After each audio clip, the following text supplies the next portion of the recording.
मित्रों नमस्कार। अपने बीच भारतीय जनता पार्टी के माननीय राष्ट्रीय प्रवक्ता डॉक्टर सुधांशु त्रिवेदी जी आपको संबोधित करेंगे। मेरा विनम्र निवेदन है सांसद डॉक्टर सुधांशु त्रिवेदी जी से आपको संबोधित करें। मित्रों, श्री राहुल गांधी जी अपने चिर परिचित अंदाज में विपक्ष में हैं और चित्र विचित्र प्रकार से भारत विरोधी विश्वमन में संलग्न है। परंतु इस बार जो हुआ है वो अपने आप में बहुत गंभीर और पूरे देश के लिए विचारणीय है। वे भारत के इतिहास के पहले नेता प्रतिपक्ष बने हैं जिन्होंने किसी घोषित भारत विरोधी सांसद के साथ मुलाकात करके अपने मधुर मनोभावों की अभिव्यक्ति की है। अमेरिकी सांसद इल्हान उमर जो भारत विरोधी वक्तव्यों और स्टैंड के लिए विख्यात कुख्यात हैं, जिनके की विषय में एक सर्वविदित सत्य है कि पाकिस्तान गवर्नमेंट के द्वारा ले जाए गए उन चुनिंदा अमेरिकी सांसदों में से एक थी जिन्हें पाक अधिकृत कश्मीर में ले जाकर पाकिस्तान की गवर्नमेंट की तरफ से विजिट कराया गया था। ये अनेक मौकों के ऊपर ऐसे बयान दे चुकी हैं जो सीधे मुस्लिम ब्रदरहुड और आईएसआई के लिए प्रत्यक्ष अथवा परोक्ष रूप से सहानुभूति दर्शाते हैं। राहुल गांधी जी भारत के इतिहास के पहले नेता प्रतिपक्ष बन चुके हैं जिनका नाम एक समय पर पाकिस्तान ने संयुक्त राष्ट्र संघ में भारत विरोधी अपने वक्तव्य में प्रयोग किया था और आज अपने उनके भारत विरोधी मित्रों की श्रृंखला में एक और उपलब्धि राहुल गांधी को प्राप्त हुई है। He has further added another feather to his cap of anti India friends, जब पन्नू ने उनकी तारीफ की है, यानी पाकिस्तान से लेकर पन्नू तक के और इल्हान उमर तक उनकी तारीफों में जो पुल गढ़े जा रहे हैं उसमें एक नया नाम और भी है। ये जनाब हैं मुशफिकुल फजल। ये वो पत्रकार हैं, आप सबको ध्यान हो, जिन्होंने व्हाइट हाउस की प्रेस कॉन्फ्रेंस में और यूएन स्पोक्स पर्सन से अरविंद केजरीवाल के बारे में, अरेस्ट के बारे में सवाल पूछा था। ये है वो महोदय। अब आइए साहब, और ये महोदय जो हैं, देखिए कितने मधुर भाव से सेल्फी ले रहे हैं राहुल गांधी जी के साथ। और राहुल गांधी जी और उनके चच्चा जो बता चुके थे कि वेस्ट वाले अरब से आए हैं और नॉर्थ वाले यूरोप से आए हैं, ईस्ट वाले चाइना से आए हैं, दक्षिण भारत वाले अफ्रीका से आए हैं। ये चतुर्दिक प्रतिभा के धनी जो इनके सैम हैं, उनके साथ ये बैठे हुए हैं। अब ये इल्हान उमर के साथ मुस्कुराहट बिखेरती हुई और हर भारतवासी को दिल को चीरती हुई ये तस्वीर है। इस विजिट में उन्होंने कुछ ऐसे शब्दों का प्रयोग किया है जिस पे मैं पूरे देश का ध्यान आकर्षित करना चाहूंगा। ये वर्ड्स उनकी डिफरेंट स्पीचेस में आए हैं। I don't want to live in India, I doesn't value skilled people, I doesn't have the freedom of faith, Indians in India there are hateful peoples, Indians doesn't allow the different languages, Indian identity is not acceptable, Indian society is casteist, Indians social media influencers are for UC only, और separatist और जो कश्मीर में terror के perpetrator थे उनका समर्थन है। अब यहां पर मैं एक बात थोड़े दुख के साथ कहना चाहूंगा। मित्रों, आज 11 सितंबर है। 11 सितंबर का दिन दो चीजों के कारण विश्व और भारत के इतिहास में अविस्मरणीय है। एक बहुत दुखद याद जुड़ी हुई है 11 सितंबर से 9/11, और इस समय संयोग से राहुल गांधी अमेरिका की धरती पे हैं। मैं पूरे भारतवासियों को याद दिलाना चाहता हूं कि 9/11 के जो प्राइम एक्यूज थे खालिद शेख मोहम्मद और मोहम्मद अट्टा, कोई पॉलिटिकल पार्टी दिखाइएगा जिसने उनके पक्ष में सहानुभूति का बयान जारी किया हो। कोई टीवी चैनल दिखाइएगा जिसने 9/11 के बाद इन लोगों के पक्ष में सहानुभूति दिखाई हो। कोई पॉलिटिकल पार्टी बताइएगा जो अमेरिका के इतिहास का सबसे बड़ा सिक्योरिटी लैप्स, जो अमेरिका के इतिहास का सबसे बड़ा इंटेलिजेंस फेल्योर, जिसने उस सरकार के ऊपर उंगली उठाई हो कि इंटेलिजेंस फेल्योर था और सिक्योरिटी लैप्स था। ना, बल्कि पूरे अमेरिका ने और उनकी सारी पॉलिटिकल पार्टी ने फर्म रिजॉल्व किया। जॉर्ज बुश जो रिपब्लिकन थे, उन्होंने कहा कि हम ओसामा बिन लादेन को मारेंगे, और बराक हुसैन ओबामा जो कि डेमोक्रेट थे उस काम को अंजाम दिया। आज भारत में अगर उसके समकक्ष जो भारत की संसद पे हमला हुआ, जिसके लिए सर्वोच्च न्यायालय ने rare of the rarest crime शब्द का प्रयोग किया है अपने जजमेंट में, आप जाके चेक कर सकते हैं अफजल गुरु की हैंगिंग के बारे में। 7 साल उसकी हैंगिंग रुकी रही, और आज भी जम्मू कश्मीर चुनाव में कांग्रेस के मुख्य सहयोगी दल कहते हैं कि अफजल गुरु की हैंगिंग गलत थी। और ये राहुल गांधी अफजल की पहली बरसी पर, लोग शायद भूल गए होंगे वो जेएनयू में जो नारे लगे थे ना, भारत तेरे टुकड़े होंगे इंशाअल्लाह, और ये अफजल हम शर्मिंदा है तेरे कातिल जिंदा, वो था क्या? वो 2015 में अफजल की हैंगिंग की पहली बरसी थी, और जिसका ये लोग नैतिक समर्थन कर रहे थे। सोचिए ये 11 सितंबर हमें क्या याद दिलाता है? देश को लेकर एक ऐसी सोच। आप बताइए किसी भी अमेरिका के नेता ने बाहर जाकर कोई ऐसा विरोध किया हो? दूसरा, याद करते हुए दिल भर आता है, आज 11 सितंबर वो दिन है जिस दिन 11 सितंबर 1893 को स्वामी विवेकानंद ने शिकागो में पार्लियामेंट ऑफ रिलीजन में अपना ऐतिहासिक अविस्मरणीय वक्तव्य दिया था। दुख, 29 साल के उस युवा सन्यासी ने भारत की वो प्रतिष्ठा बढ़ाई थी कि शिकागो हेराल्ड ट्रिब्यून ने यह लिखा था कि इस युवा सन्यासी के पास लगता है ज्ञान का वो समुद्र है जिसकी एक बूंद भी हमारे सारे विद्वानों के पास मिला के नहीं है। और एक 54 साल का युवा आज जाकर भारत और भारतीय संस्कृति को लांछित करने, अपमानित करने की कोई रास्ता नहीं छोड़ता। मैं पूछना चाहता हूं, राहुल गांधी ने आज तक क्या कभी जाकर वहां शिकागो में गए हैं विवेकानंद के उस हॉल में? आज 11 सितंबर है, अगर इस प्रेस को सुनने के बाद भी वो विवेकानंद जी की उस चीज के स्मरण में एक वक्तव्य जारी कर दें, तो मैं इसको बहुत बड़ी उनकी उदारता मान लूंगा। क्योंकि ये बहुत साफ है, आपको भाजपा से नफरत हो सकती है, प्रधानमंत्री श्री नरेंद्र मोदी से आपके मन में ग्लानि, हिकारत, इंफीरियरिटी कॉम्प्लेक्स हो सकती है। भारतीय संस्कृति के प्रति अपशब्दों का आप प्रयोग क्यों करते हैं? चलिए, आपने भारतीय संस्कृति के बारे में, भारतीय समाज के बारे में कभी 4 अच्छे शब्द बोले हो, 4 अच्छे वाक्य, आप सारे लोग हैं, मैं आपसे पूछना चाहता हूं, बताइएगा। आप ऐलान उमर से मिलते हैं, मैं पूछना चाहता हूं, भारत के समर्थक कितने सांसदों से आप मिले? एक अमेरिकी सांसद, आप लोगों को शायद ना पता हो तो मैं बता देना चाहता हूं, बेंजामिन गिलमैन, उसको पद्म भूषण मिला था। भारत के डाई हार्ड सपोर्टर थे। He died in 2016।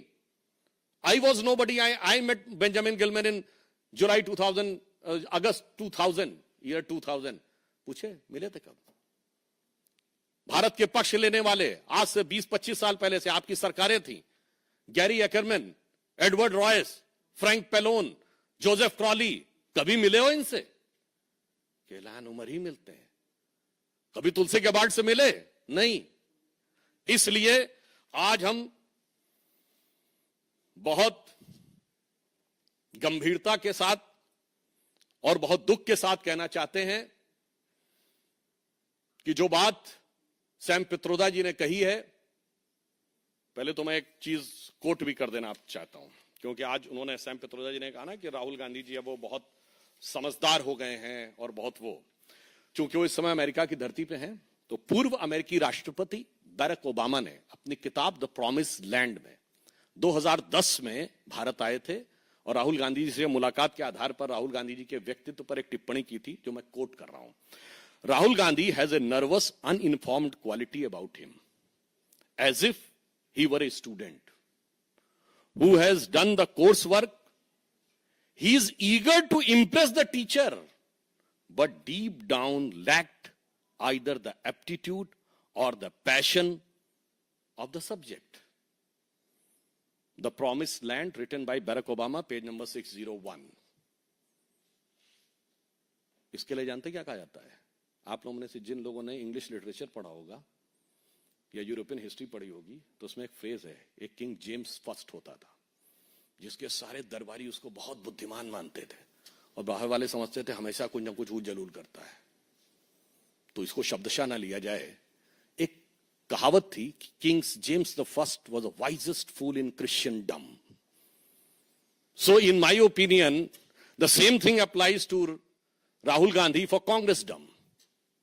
अब यहां मैं कहना चाहूंगा कि जो बात अंकल सैम ने कही है मैं उनकी बात से सहमत हूं. जो उनको संज्ञा दी जाती थी अब वो नहीं है. अब वो बचकानी हरकतें नहीं कर रहे हैं, अब वो खतरनाक और शैतानी हरकतें कर रहे हैं. अब वो हर उस ताकत के साथ हैं जो भारत को कमजोर देखना चाहती है, भारत को झुका हुआ देखना चाहती है. और मैं कहना चाहूंगा, एक तरफ हमारे प्रधानमंत्री श्री नरेंद्र मोदी जी के नेतृत्व में भारत गर्व, विकास और सांस्कृतिक स्वाभिमान के साथ ऊपर उठ रहा है. दूसरी तरफ वो लोग हैं जो पूर्व में जाकर, मैं आप लोगों के विवेक पे छोड़ता हूं, वो कहते थे कि डिफेंडर्स ऑफ डेमोक्रेसी अमेरिका और इंग्लैंड चुप क्यों हैं. बस राहुल गांधी का एक वक्तव्य कोट करता हूं पॉलिटिकली, जो उन्होंने मार्च 2023 में इंग्लैंड में बोला था. जब उनसे पूछा गया था मुस्लिम लीग से आपका गठबंधन है, Muslim League is absolutely secular, I am having no problem about it, and BJP is communal. तो मुझे लगता है हर चीज का आदर्श विदेशों में ढूंढने वाले लोग हमेशा विदेश से ही अपनी प्रेरणा लेने वाले लोग आज विदेश में ही जाकर भारत के विरुद्ध दुष्प्रचार कर रहे हैं. यह दुखद है, निंदनीय है, भर्त्सना योग्य है. और उन्हें यदि लगता है कि विदेश में के पास कोई ताकत है तो मैं कहना चाहूंगा वो दिन गए जब विदेश भारत को प्रभावित कर लिया करता था. आपको लगता होगा विदेश का प्रभाव, तो एक पंक्ति में कहते हुए अपना विषय समाप्त करना चाहूंगा. इन सारे लोगों के लिए जो आज भी अपना सोर्स ऑफ इंस्पिरेशन अब्रॉड से ढूंढते हैं कि अपने वतन पर सदियों तक है रही हुकूमत गैरों की, अपने वतन पर सदियों तक है रही हुकूमत गैरों की, लेकिन कुछ चेहरों पर अब तक धूल है उनके पैरों की. धन्यवाद. मोहित Bhatt. Sir, we have seen that how NC in their manifesto have said that they will bring back Article 370. Now, Ilhan Omar is somebody who has always advocated for separate Kashmir. She has always been with the Pakistani side. Do you think there is a pattern, because Home Minister has also stated that Rahul Gandhi is standing with the divisive forces, be it with the NC or people who are talking about separatism? It's not just the issue of that National Conference is having in their manifesto that they want to reinstall Article 370. I want to ask him, so what will happen to SC, ST and OBC reservation in Kashmir? The Valmiki community will go to the same stage, that their boy and girl, howsoever educated he or she may be, they will have to do only the work of the cleanliness employee, Safai Kamchari. And it's not just. Mr. Farooq Abdullah, who is the senior most leader of National Conference in 2020, has said that they will take the help of China to get 370 restored. Mr. Farooq Abdullah in 2016 has said that he wants pre-1953 status, in which there was a separate constitution, separate flag and separate prime minister, Sadr Riyasat. So I want to ask Mr. Rahul Gandhi and Congress party president of former party president of Jammu Kashmir, Mr. Saifuddin Soz, in his book has written कि जम्मू कश्मीर को भारत से अलग हो जाना चाहिए. तो ये सिर्फ एक जस्ट एक इवेंट नहीं है. This is a series of event derived by a structured, nefarious, notorious anti-India policy. Piyush Piyush please Neeraj ji Piyush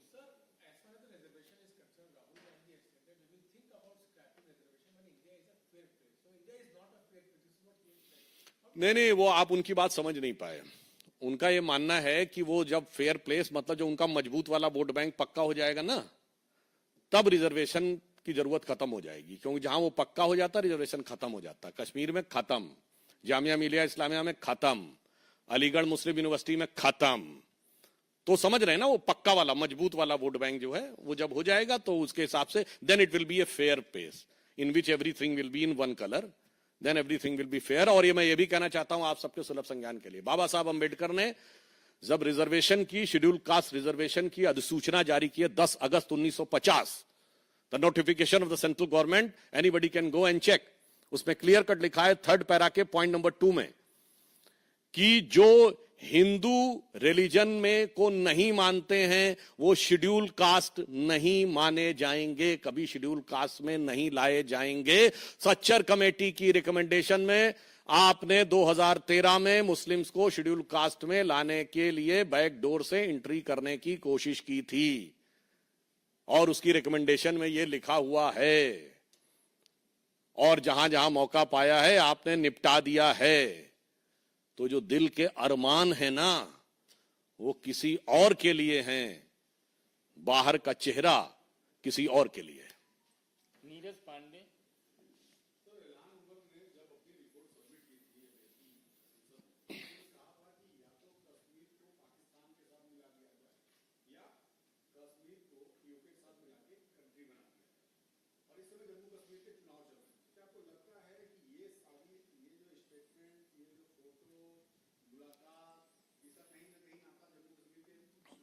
देखिए, आप कभी ये सोचिए कि इल्हान उमर या कोई भी अमेरिकी सांसद इस ढंग की बात ही क्यों कर पाता है, क्योंकि ये गलती तो उसी समय हो गई थी जब जवाहरलाल नेहरू ने इस विषय को यूनाइटेड नेशंस में ले गए थे, और आज उन्हीं के खानदान के चश्म चिराग बैठकर उन लोगों के साथ बैठे हैं। तो उनके बयान पर मैं इतना ही कहना चाहूंगा, वो जब्र भी देखे हैं तारीख के मंजर ने कि जब लम्हों ने खता की थी सदियों ने सजा पाई। परंतु आप चिंता मत करिए, 5 अगस्त 2019 को जैसा सेटल कर दिया है, अब वो दिन गए, गुजरा हुआ जमाना आता नहीं दोबारा, हाफिज खुदा तुम्हारा। 1 मिनट एक एक करके ले लेते हैं। शैलेंद्र जी हैं दूरदर्शन से।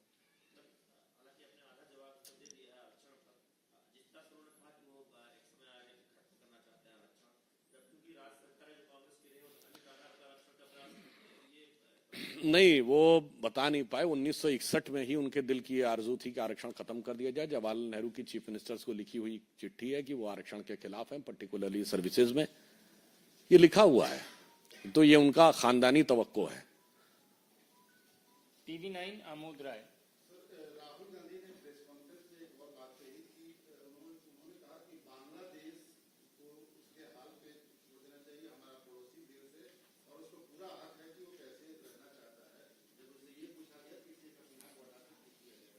देखिए, बांग्लादेश पर आप राहुल गांधी का ट्वीट देखिए जाके, तो कहते हैं I extend my good wishes to Mohammad Yunus and normal situation जल्दी बहाल होनी चाहिए, बस। ठीक है, ना कहीं अत्याचार का बात है, ना कहीं हिंसा हो रही है, कोई ऐसा वर्ड नहीं है। और हमास पे जाके ट्वीट देखिए, ह्यूमैनिटी की किलिंग हो रही है, हजारों बेगुनाहों को मारा जा रहा है और इन सारी चीजों को खत्म होना चाहिए। ये क्या बात है भाई। और मैं एक चीज और कहना चाहता हूं कांग्रेस वालों से, अच्छी तरह बांग्लादेश की घटना से याद करिए। बांग्लादेश में आज जो हुआ है, बांग्लादेश नेशनलिस्ट पार्टी थी BNP, इसने 2001 में जमाते इस्लामी को रिकॉग्निशन दी थी और अपनी सरकार में एक मंत्री पद दिया था।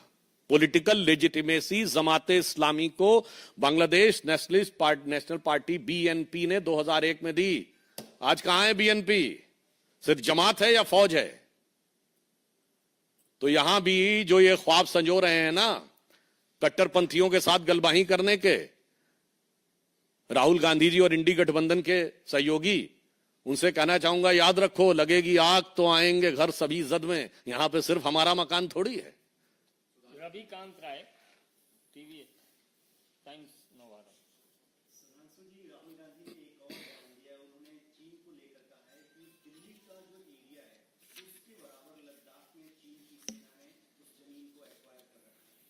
देखिए, चीन के बारे में वो बार बार बोलते रहते हैं और कहते हैं चीन से भारत की तुलना नहीं हो सकती है। पर मैं राहुल गांधी से पूछना चाहता हूं कि उन्होंने क्या मिस्टर ली फॉन्ग शू का नाम सुना है? ये चाइना के डिफेंस मिनिस्टर हैं, गायब हो गए थे। क्विंग गैंग का नाम सुना है? ये चाइना के एक्सटर्नल अफेयर्स मिनिस्टर थे, गायब हो गए थे। मिस्टर ली हिया चाउ, ये रॉकेट कमांड जो मोस्ट एलीट कमांड है चाइना की, उसके जनरल थे, गायब हो गए थे। जैक मा का तो नाम सुना ही होगा, अलीबाबा के मालिक जो $29.8 बिलियन का वर्ल्ड की हिस्ट्री का सबसे बड़ा आईपीओ ला रहे थे, गायब हो गए थे। उसके बाद मीडिया में किसी ने कोई सवाल नहीं पूछने दिया गया। जो 5 साल में एक बार चाइनीज कम्युनिस्ट पार्टी का प्लेनियम होता है, पिछले प्लेनियम में केवल हु जिनताओ की हाथ पकड़ के बाहर ले जाती तस्वीर के अलावा बताइए किसी मीडिया के पास एक तस्वीर तक है बयान को छोड़ के? और उसके बाद प्रेस फ्रीडम इंडेक्स में चाइना हमसे बहुत बेहतर स्थिति में है। और उसके बाद राहुल गांधी जैसे लोग उन लोगों की जय जयकार करते हैं। मुझे लगता है कि और कुछ नहीं है, या तो चीन के साथ हुए करार का इकरार है, या राजीव गांधी फाउंडेशन को मिले ये उपहार का खुमार है, जिसके लिए चीन के लिए उमड़ता प्यार है और भारत के लिए हमेशा नफरत की दरकार है, भारत सरकार के लिए, भारत की फौज के लिए। सर, शिमला में मस्जिद के अवैध निर्माण का जो विरोध चल रहा है, उसको लेकर के लगातार प्रदर्शन हो रहा है और स्थिति काफी तनावपूर्ण बनी हुई है। कैसे आप? सर, इसमें एक चीज ऐड करनी थी। अनिरुद्ध सिंह जो वहाँ के मंत्री हैं, उन्होंने विधानसभा में खुद कहा था कि इलीगल इमिग्रेंट्स यहाँ पे बहुत ज्यादा हो रहे हैं, मस्जिद जो है वो इलीगल है, उसे गिराना चाहिए, और वक्त में उसको कब्जा कर रखा है। और इस पे लेकिन टॉप लीडरशिप जो है कांग्रेस पार्टी की अभी तक बिल्कुल चुप है। क्या ये अपीसमेंट पॉलिटिक्स आप इसको देखते हैं? राहुल गांधी जी का थोथा वाक्य, डरो मत।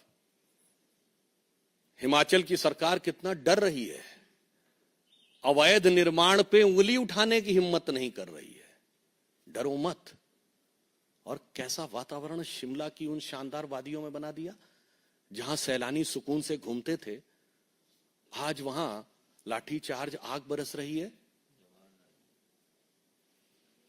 पता है आपको? अरे शिमला की वो शानदार वादियां कभी जवाहरलाल नेहरू लॉर्ड माउंटबेटन की फैमिली के साथ जहां गर्मी की छुट्टियां मनाया करते थे, आराम से सैर किया करते थे, वहां आज जाके इस ढंग का बवाल हो गया। फिर भी कह रहे हैं डरो मत। कहां से कहां आपने हिमाचल को पहुंचा दिया? अरुण दाता, प्लीज प्लीज रुक। हाँ सर।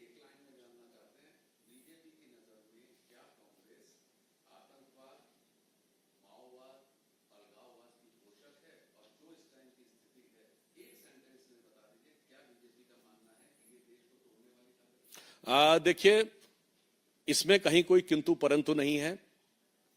जो लोग याकूब मेनन के नमाजे जनाजा में जाते हों, बुरहान वानी के नमाजे जनाजा में जाते हों, अफजल गुरु के लिए आंसू बहाते हों, उनमें से किसी को आपने डॉक्टर एपीजे अबुल कलाम के नमाजे जनाजा में नहीं देखा होगा और कलाम मेमोरियल पे नहीं देखा होगा। कभी वीर अब्दुल हमीद के घर पे नहीं देखा होगा, अशफाक उल्लाह खां के घर पे नहीं देखा होगा और उस्ताद बिस्मिल्लाह खां के घर पे नहीं देखा होगा।